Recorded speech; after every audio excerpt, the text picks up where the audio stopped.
Absolutely.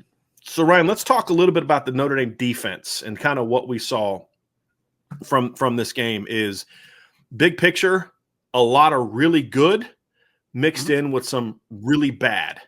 And that's why statistically you can shut down a really good offense. I mean, they held BYU 2 touchdowns below their scoring average, and one of their touchdowns was set up by a long punt return. And you held Jaron Hall to his career lowest number of completions with 9, his career low in completion percentage, which was under 50, career low in yards as a starter at 120. And I think it was like his 3rd or 4th worst yards per attempt game. And yet you're still late in the game. They got a chance to make a play because of the big mistakes. And that's the thing. That's the same case against North Carolina. Notre Dame is, I will argue, 3 plays away on defense from blowing out North Carolina, like 52-17, and from blowing out BYU. We said something incorrect in the show on Saturday night. We said that the draw happened when they were up 25-6. They were actually up 25-13 at that time because the touchdown pass to Cody Epps happened before that. That mistake on 3rd and 17 allowed them to go down and make it 25-20. The principle still stands because if you shut them down there and make a stop, you're punting it, you're getting the ball near midfield. Your offense has been rolling pretty good. You know, it's been on a pretty good rhythm here. You've got a chance to now put it away 32-13 that time in the game, ball game's over. Right? Yeah. So it's that stuff that's got to get cleaned up. The good news is they are 4 plays away from blowing teams out. The bad news is this is the second game in a row they've allowed those things to happen.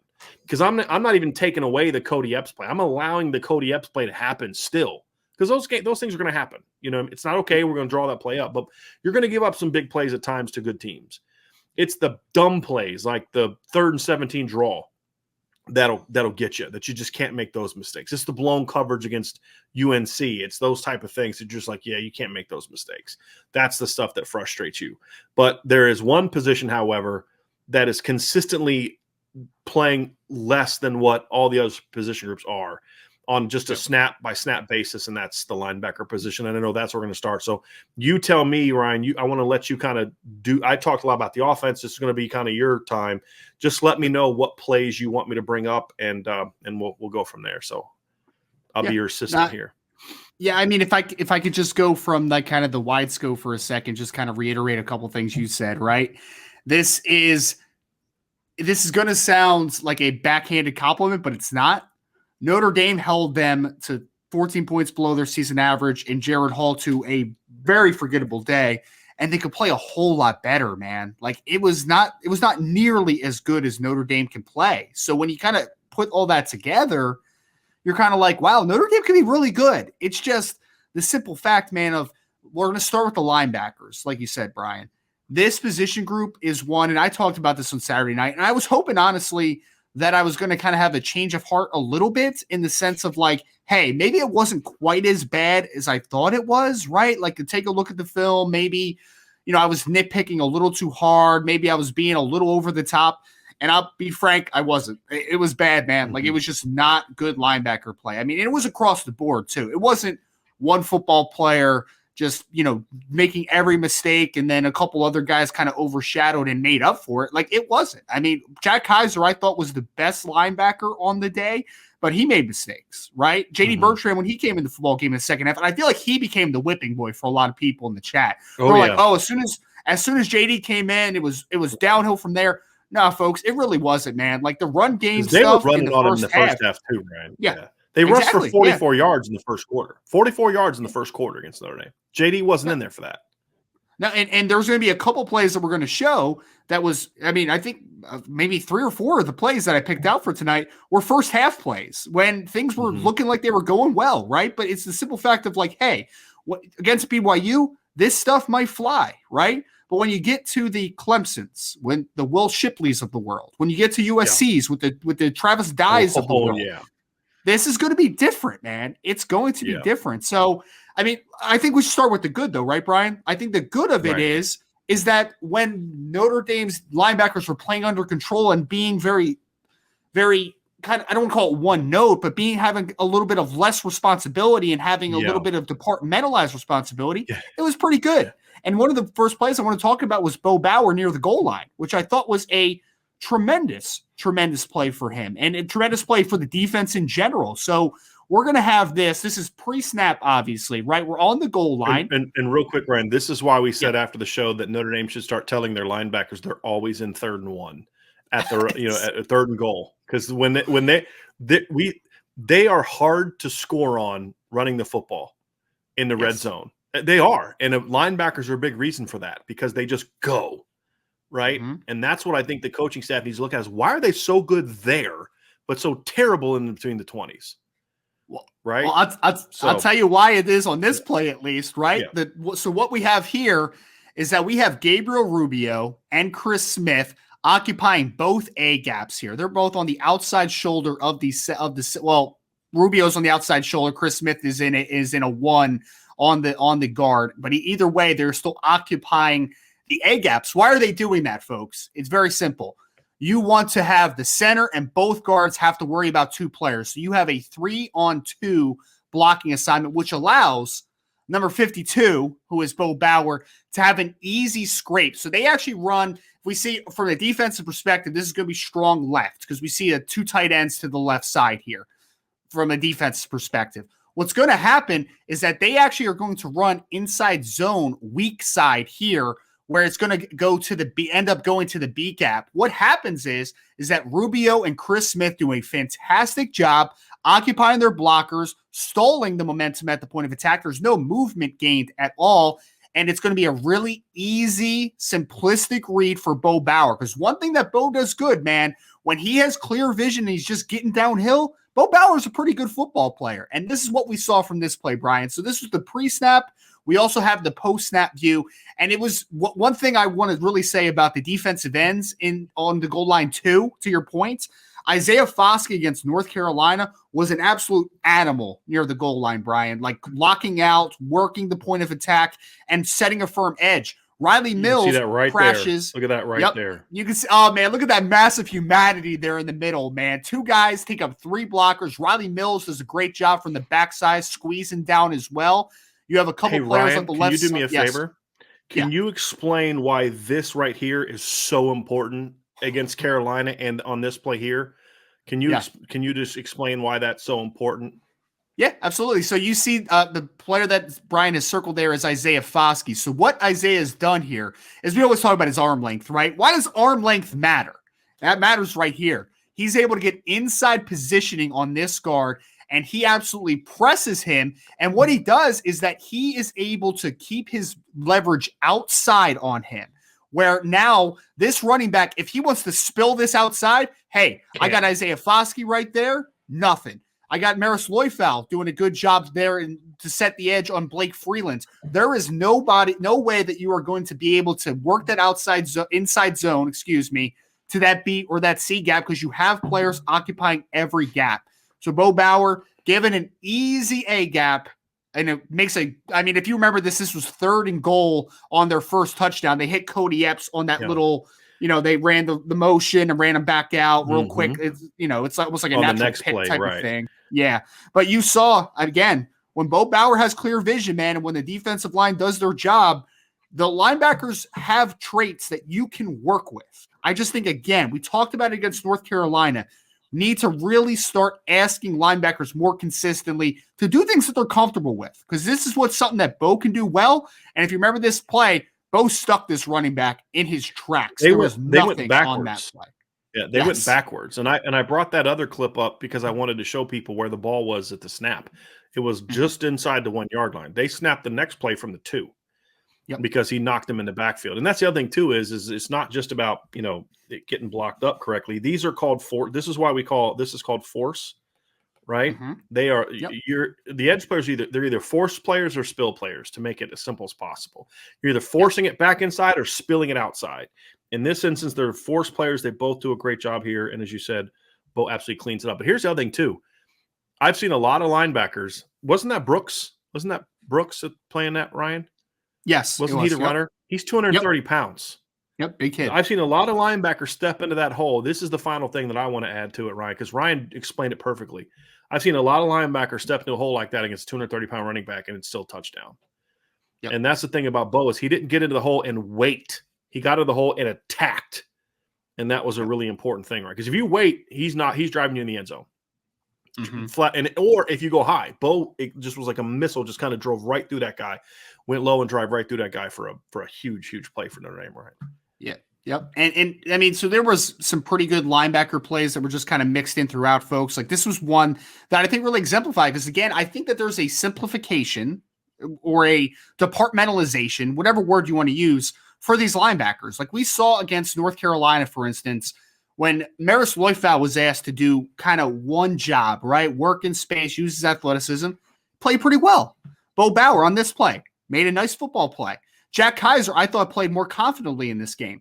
But the matter of fact, Brian, is that like this is by far, and I want to know if you disagree with this, but on an offensive and defensive perspective, this is the position that needs to get a whole lot better. Maybe wide receivers in that conversation with them. Yeah, but no, I'm not putting the receivers there because we've talked all year. The receivers, and I know you and Sean talked about this today. We've said it plenty of times. There have been opportunities for the receivers to make plays. The ball didn't come their way, right? They have not played great, but they have not played as bad as their numbers represent. The linebackers have played every bit as bad as their numbers and every other thing represents. This is the way you're talking about. Look at Riley Mills' crashness because, like, as you said, there was an inside zone. They completely stopped the line there. There was nowhere to go. Nowhere to go. I thought Riley played I thought the ends played a pretty good game here against the run. At times, I thought Nana in the first half was not as good. I thought in the second half, Nana was a little better setting the edge. He did a great job of it on the fourth down stop at the end of the game. I mean, yes, Jason Adamiola made the play, but Nana had a great edge set on that particular play. Ryan sure did. I thought it. Yeah. No, it was in Brian. I mean, I think consistently, like you said, the defensive ends I thought set a pretty firm edge for the most part, right? I mean, you mentioned Nana, and I thought Nana got kind of out leveraged a little bit to the outside of points, but I thought Foskey did a nice job. I thought Riley Mills did a nice job. I thought Justin Adamalola did a nice job setting firm edges in this football game, and Nana did it from time to time too. It was just a little more consistent. A little more consistent. I think Brian, but he did it when it mattered most, Ryan. That's the thing. Is like, look, if you're going to screw something up, it's like Drew Pine. Like, yeah, you made some throws, but you made the mistakes. But what did he do the next time? When he had those chances, he came back and made those plays.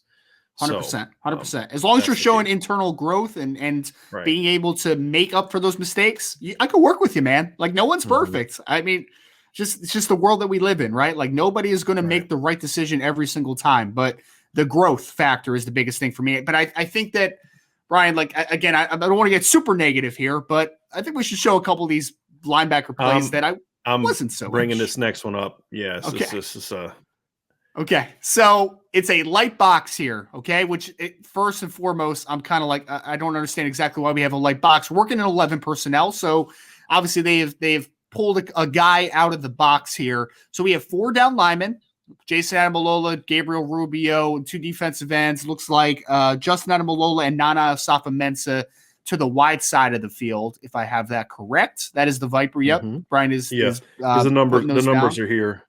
The numbers are right here, Ryan. So yeah, they are to the short side. Yep. So you have a single linebacker in the game here, which is, of course, Maris Loifau. And so immediately, Brian, I'm looking at this, right? We're a gap short for backside in this play, right? To the left side of the field, because you have a nose guard that's occupying talking here or here? Gap. Which looking from the left side, from the defensive side? Okay. So, defense is left, excuse me.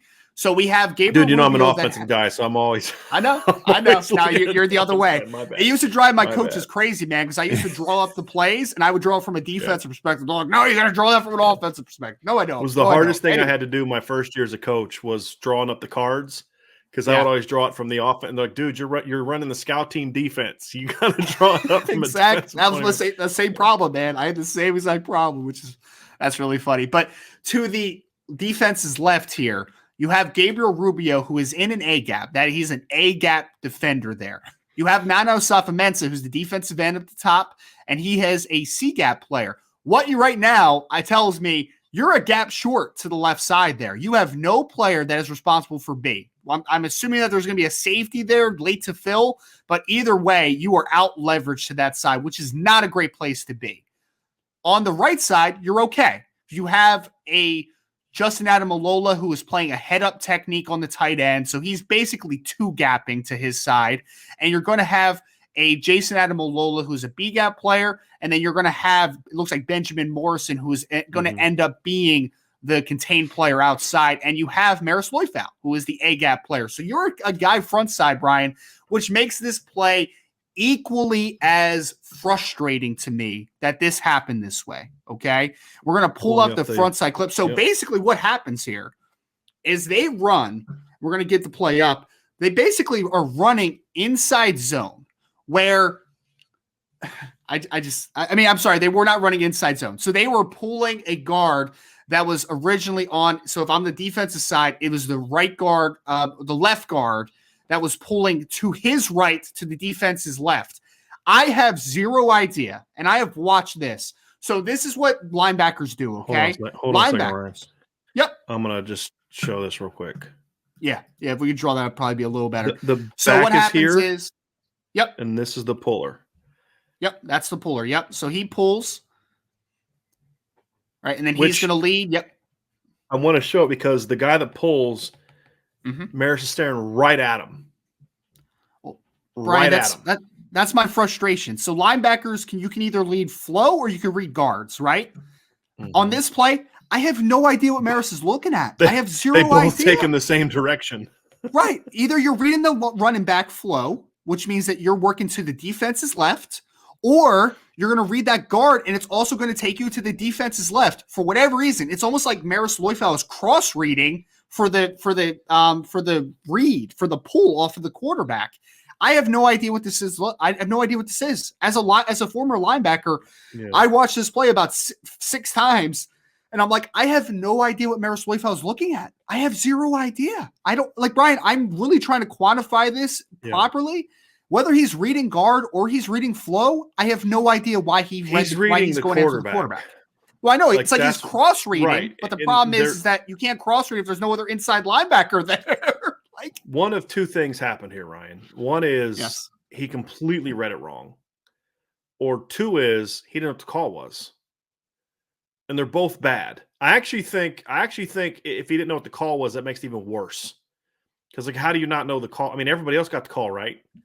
Like everybody else is blocking, because like now if he's here and he's crashing this hole, right? So then one of two things has happened. He takes on this guard, which then maybe forces this guy back. Well, now you've got a safety coming from over here and Benjamin Morrison coming back here to help you clean that up, right? Yep. And so, those are the things you look at and you say, boy, those things just can't continue to happen, man. They just can't. I mean, Brian, first and foremost, and we're going to talk about it, from just a general perspective of what. So when we're looking at this play, right, first and foremost is that I think that there's a defensive issue here from an alignment perspective, right? We're a gap short to the front side, to the back side, excuse me. That's the first and foremost. The second is that if Maris Loifau thinks he's cross reading, so for people that don't know what cross reading is, one linebacker will have the play away and the other linebacker makes up for it on the other direction, right? So basically what I'm trying to say is here, if you have two linebackers, the quarterback is keeping away, that player is going to read that quarterback, and then the other inside linebacker is going to read flow to him, right? So that makes up for the numbers issue. But here, you're short a gap, you're short numbers, and I have no idea what Maris is looking at. I have no idea. And this is the type of stuff that, again, when you start facing off against if you do this against Will Shipley, this ended up being like a 8-yard run, right? Like, okay, right. A good little run, but it wasn't like, wow, this stinks, right? Like this is like demoralizing. When you go against a Will Shipley, that's a touchdown. When you go against a Travis Dye, that might be a touchdown. Sure. That's the difference. Sean, hey, look, they play Syracuse before them. You're doing against that kid, it's Sean Tucker, it's a touchdown. I mean, he's already beaten for an 80-yard touchdown one. Here's the thing, Ryan. Like, here's what would have made me say he's doing the right thing. If we would have seen this kind of action, right? Like something like this, like something like that. Then that would have said, okay, Maris is playing strong side. He's he has a stunt strong side. The reason that I don't believe that was it is because nobody else. So either he got it wrong or everybody else did. And law of averages say it's the one person not doing the right thing. You know right? what I mean? Like if you've got like a hard slant, some hard slants there, like some really hard slant. I mean, okay, sure. Then I could have said, hey, Maris. Then I could have understood him doing that, right? But Jaren Hall, number one, Jaren Hall is not that kind of runner, or they should have been doing that. And as I said, number two, nobody else responded to that. So it just to me it backs up that it was a mistake by him. It was very frustrating. And there was a decent amount of that. There's a decent amount of that game. Well, Brian, I pulled like 4 or 5 plays that were just linebacker plays. Yeah, we're gonna go to the touchdown run next, Ryan. Yeah, and kind of walk through that one, and then you can kind of get through that one. And then there are some good things that we're going to show, but there's obviously a couple things that were like not good. Yeah. So well, and this could be viewed as a positive in my opinion, right? There's a lot wrong. Yet you still held this team to 20 points. Yeah, you're not giving up touchdowns because your dudes aren't very good. Right. Yes, exactly.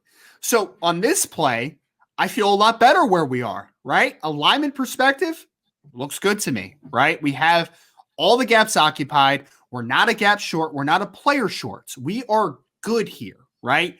When you're looking at it, and this is from the offense's perspective, you see to the right offensively, you have a B gap, you have an A gap player in that linebacker. You have a B gap player in the defensive tackle. You have the defensive end to the offense's right that is playing head up on the tight end. So he has a 2-gap player at that point. You have the safety over top of the H-back there, which is DJ Brown. And then you have Maris Loifel as the force player outside. You are good there. Backside, you're also good. You have a nose tackle there that is in the A gap occupying. That backside linebacker is going to have backside B.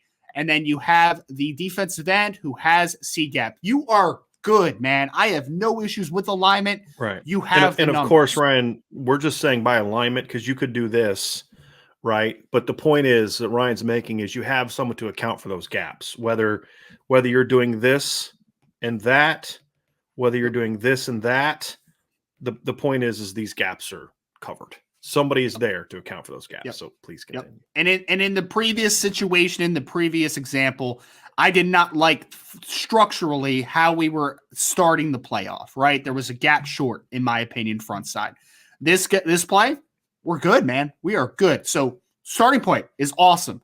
Now, things unravel after it does not get great.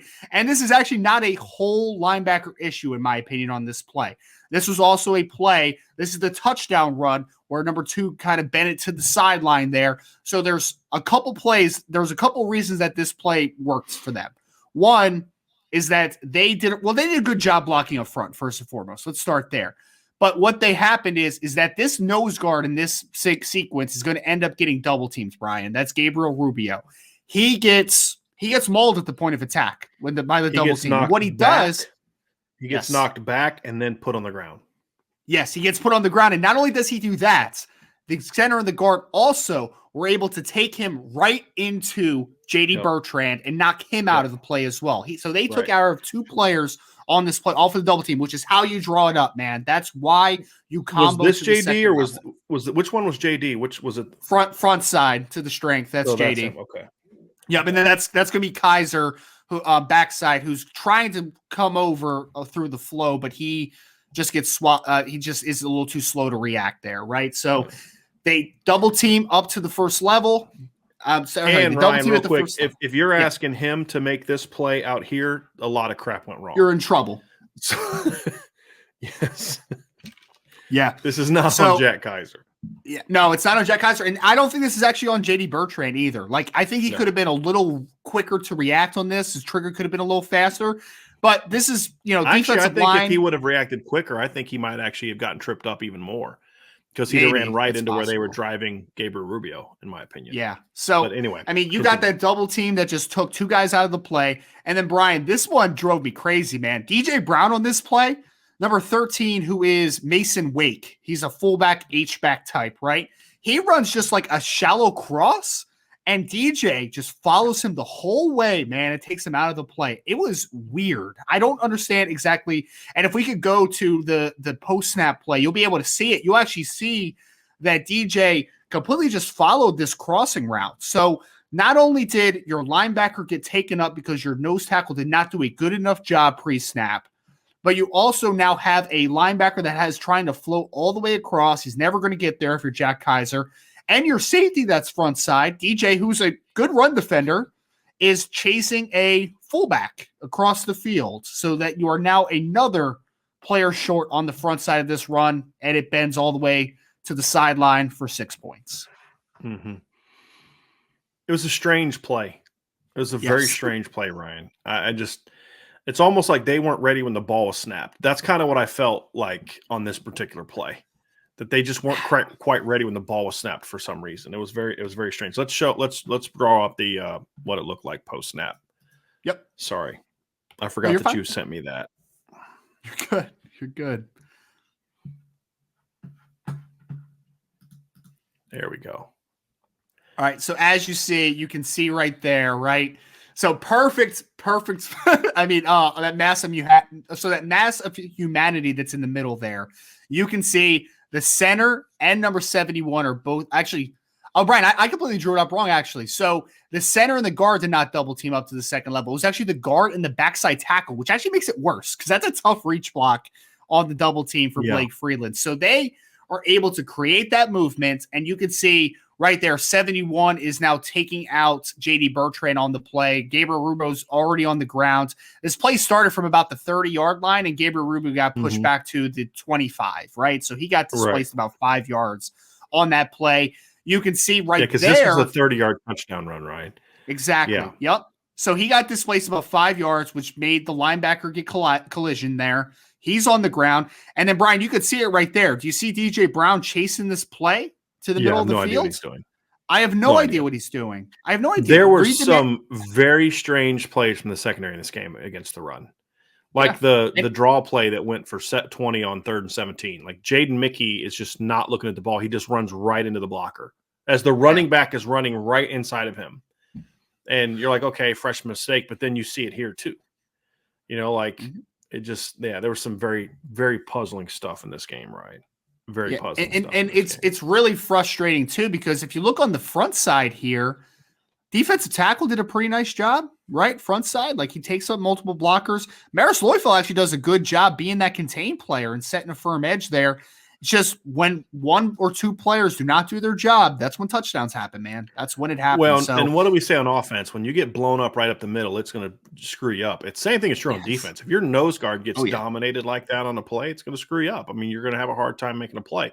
Now, Gabriel did a lot of nice things in this game. He's learning and evolving, and I think plays like that long-term are going to be good for him because, you know, this isn't a kid that – look, Gabriel, y'all don't understand how – the guys that cover recruiting were Gabriel Rubio's numbers his last years in high school were just he had like over 60 tackles for loss. He was like almost 30 sacks. I mean, he just was a dominant player because he was so much bigger and athletic than everybody he went against.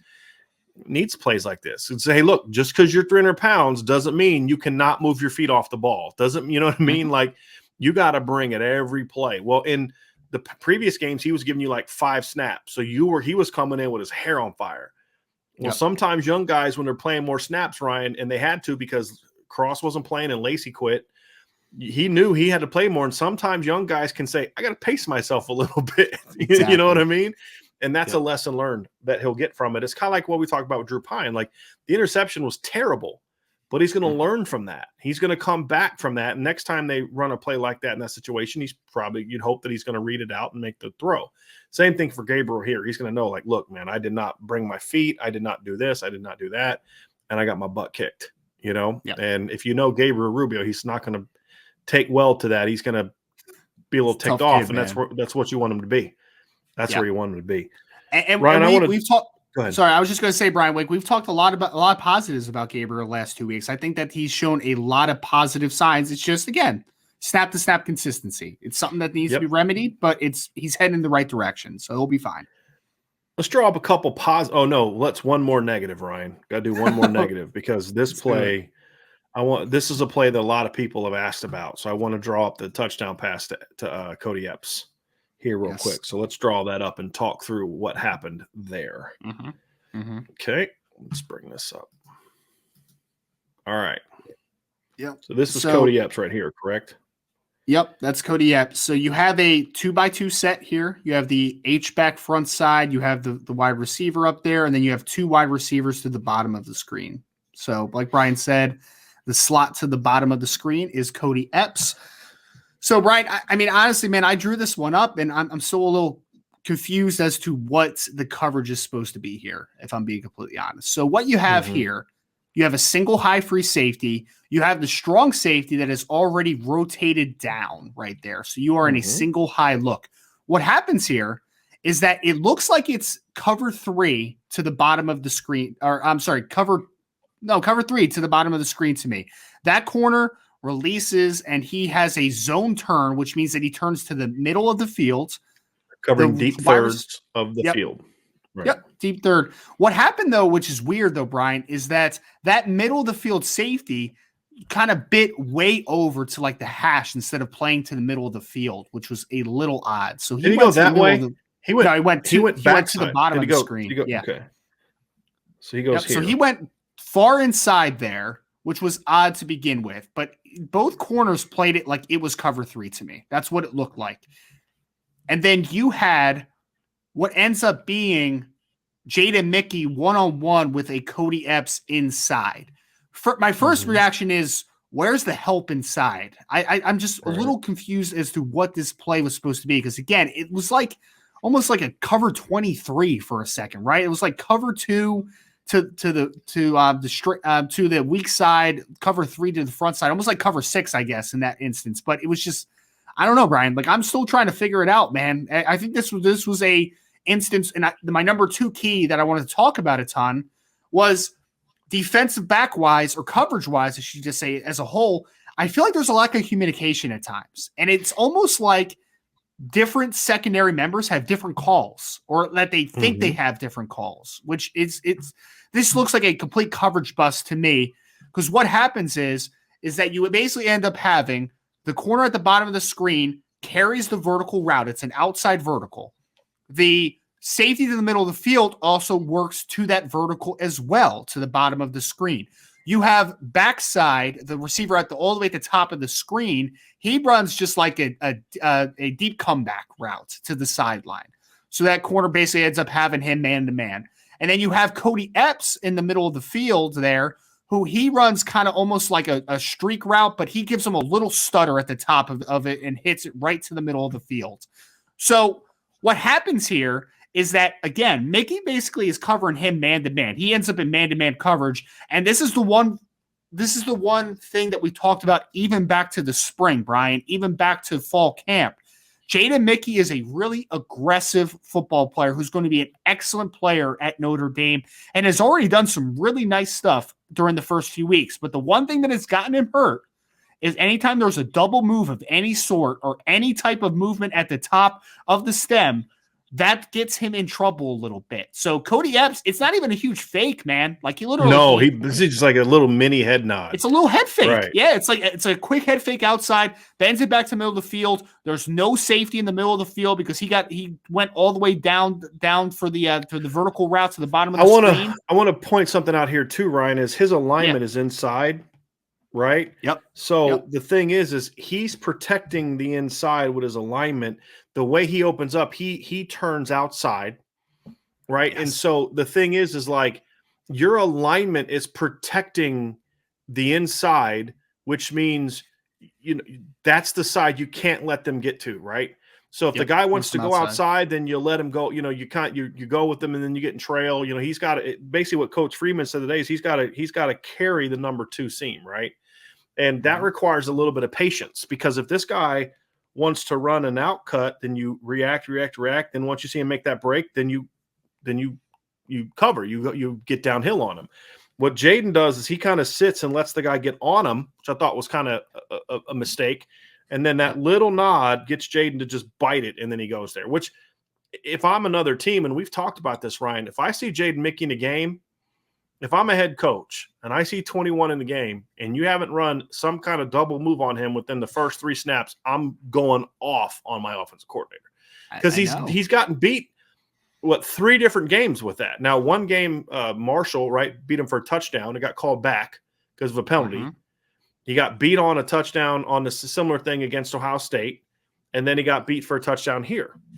So Jaden Mickey's a very talented player, but he's a young player, and this is what we talked about during the offseason. He's my biggest fear with Jaden Mickey. He's too aggressive. What did we say during the offseason? If I'm going to Jaden Mickey, I'm running a double move on him early on. We've said that. We've said that all along. So it's really important that they really remind him and get on him, and I know they have, about, dude, be patient. I think that's the biggest thing with Jaden.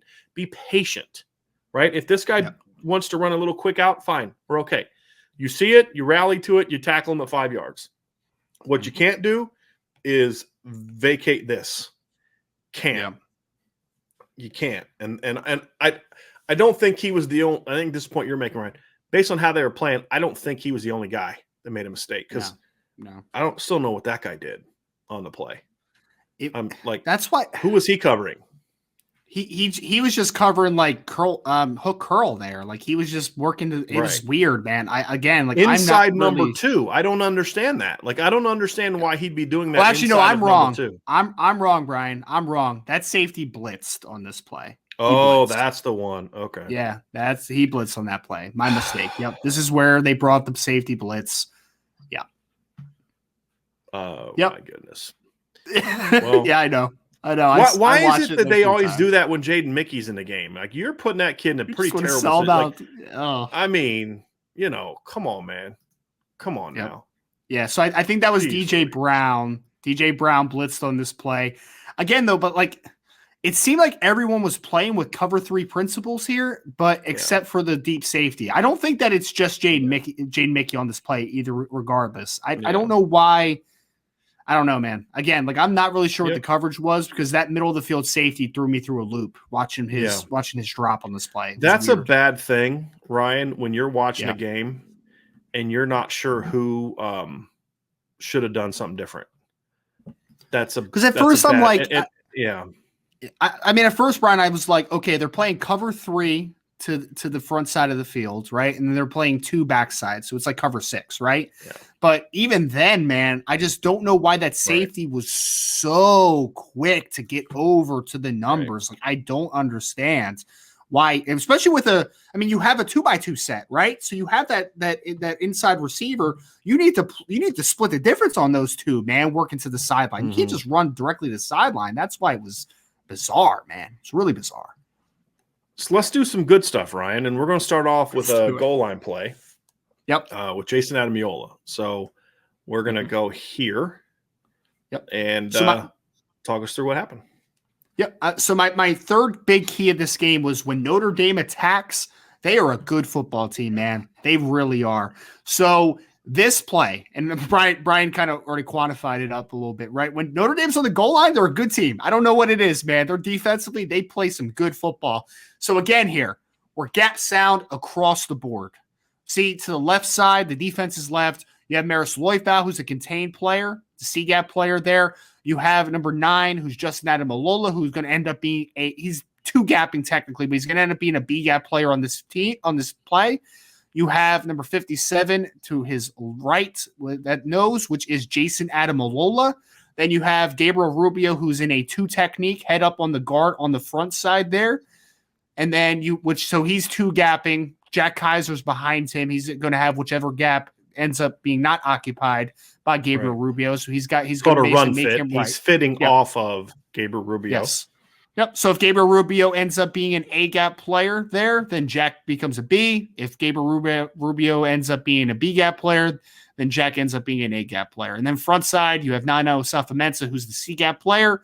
You also have number 2, DJ Brown, as the force player because there's a H-back in this game. And then Brandon Joseph, you can see at the goal line there as well. So again, Brian, you're good here, man. Everything looks good. Assignment sound.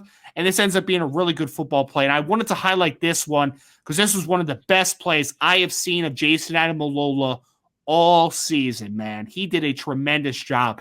And it was a good job across the board. When you kind of see the second shot here in a second, you're going to see that everyone occupies and does their job accordingly. There's nothing fancy about this one, right? Like there's no slanting. There's no, stunts up front. There's nothing. Everyone is just occupying their gap and doing great stuff.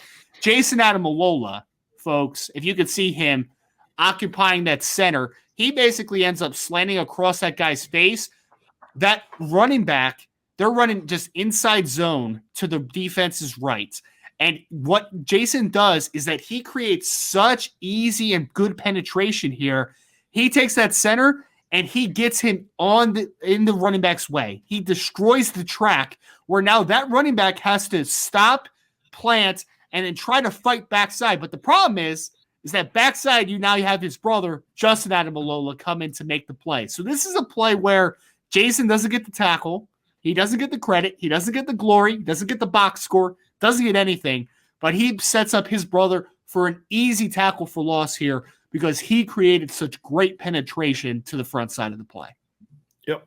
It was very well done. It was one of two big plays that he had in this game, which is part of the reason why I named him the defensive player of the game for Notre Dame. Is his production wasn't, and like he didn't have like 2 tackles, I think is all he had in the game. But man, he made some big time plays in this game. He really did. And the play that we're not going to talk about is on the safety blitz, the safety, the Jack Kaiser. Jack Kaiser made a great play on that, but that play works because of Jason Adamalola, meaning Jack was coming from a little bit of depth. If Jaron Hall just drops back and throws that ball on rhythm, the ball's out, and then Jack hits him after the throw. That play works because Jason just drove the guard right into Jaron Hall and made Jaron Hall he was getting ready to throw, and then the guy's in his face, he's got to stop throwing, and then that's when Jack Kaiser comes from behind and blows him up. So yes, Jack Kaiser did his job and did a great job, but my point is that it doesn't happen. It's like the strip sack we talked about Cincinnati last year. Isaiah Foskey made a great play on that, but it doesn't happen if Alexander Ahrensberger doesn't get his hands up and force Desmond Ridder to take the ball down. Sometimes it's somebody else doing their job at a high level that then allows the impact play to happen. And that was kind of my point on that. There's another play. Go ahead, Ryan. I was just going to say, Brian, and like how this defense it functions, right? This one gap penetration style defense. It's those types of plays, man. Because again, he might not get credit for the play, he might not get credit for the tackle, but what Jason Adamalola did on that play was so impactful, and he created absolute mayhem and chaos. And what you do against like zone blocking, right, against a zone run, is when a running back has to be forced to make a decision and not make a decision because of what he's reading. That's when you really mess up those types of plays. So again, just hats off to Jason Adamalola, man. He made a great play on that. Last play we're going to bring up here and break down. This has been so much fun. This was the first play of the game and a big play of the game, Ryan. So let's talk about I thought this was very interesting, kind of what they showed pre-snap, what they did post-snap, all that. So why don't you talk people through that? Yeah, so this is a vertical concept from the offense here. So BYU came out, Brian, and they were like, we want to try to hit with deep shot here. So This is the interception for Tariq Bracy on the first play of the game. So you actually see here, Tariq Bracy has made his living as a slot defender so far this season. He actually started this football game out into the field side cornerback here to the bottom of the screen. So all that, it's nothing fancy, man. 2 outside verticals. They're trying to hit something deep. They have that H-back that ends up running kind of like a delayed seam route too. So he almost becomes almost like a safety blanket type of player, a late read there. They're literally just trying to take a shot and take advantage and create a big play on the first play of the game. And Notre Dame counters perfectly, if we're being honest, right? They end up running cover 3 on this play. So what happens is that the boundary safety there, which is Brandon Joseph, he is going to rotate to the middle of the field on this play. And then what happens is DJ Brown is the field safety, He's going to rotate down into being a curl flat. He's going to end up being a curl flat defender. A hook curl defender. Hook curl, yeah. Because you're going to have the curl flat defender outside there. Yep. So easy enough, folks. Notre Dame gets good pressure with 4 here. They did a nice job. It's not let me ask you this question, Ryan. Pressure. Yeah. Let me ask you this question. If you're the quarterback and you see this look, what are you thinking they're running? The structure of this. Yeah. Go ahead. Well, I think Notre Dame did a great job all game on this, Brian. That's one thing that I think they really did a good job defensively is they were rotating a lot post-snap. So right now, you have 2 high safeties. So 2 high safeties tells me cover 2, cover 4. That's what I'm saying, Right. right? It's going to be it's Right. going to be an even That's number. It's going to 2. be cover 2. That's 2. It's going to be cover. And then that would be 4. Yep. So that's what my eyes tell me. What Notre Dame does is that they show the too high look pre-snap, and then post-snap they rotate. So at the beginning of the play, the quarterback is assuming, hey, I'm going to have some type of too high coverage, going to have it. And then what happens is that Brandon Joseph doesn't even really get involved in this play because Notre Dame gets enough pressure that for whatever reason, Jaron Hall just short-armed this ball. Not exactly sure why, nothing man, too is I think Notre Dame kind of baited him a little bit into this too, Ryan, because if they're showing a cover 2 look, but this safety is way inside over the middle of the field, right? So it's going to be really hard for that guy to get out from 10, 11 yards off the ball over top of that, right? And then you've got a 1-on-1 to a 5'10" against a 5'10" corner, right? But what at the snap, Tariq opens up and just gets inside of him. That's what let me know it's cover 3, Ryan, because he stayed inside of him the whole time, which is how you properly play cover 3. The reason for that is if this guy gets up the seam and they throw the seam, then the corner can squeeze down in on that seam, right? Which is why you play it that way. So, but yes, really good disguising, Ryan. And you're correct. They did a pretty good job of that the whole game. Yeah, I thought so. For the most part, I thought they were in too high shells a large portion of the game, but it wasn't always ends up being a too high look. They rotated really good amount post snap in this football game, which was great to see.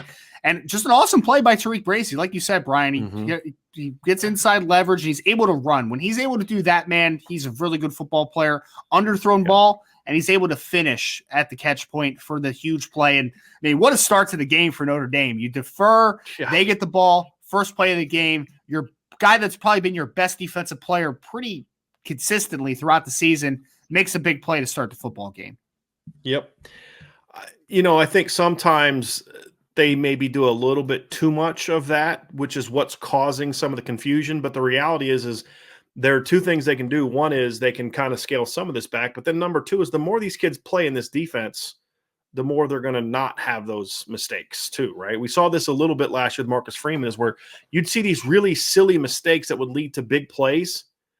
But then you got to the end of the season and they were much more comfortable and confident in what they were doing in the new scheme. And then they eliminated a lot of those mistakes, right?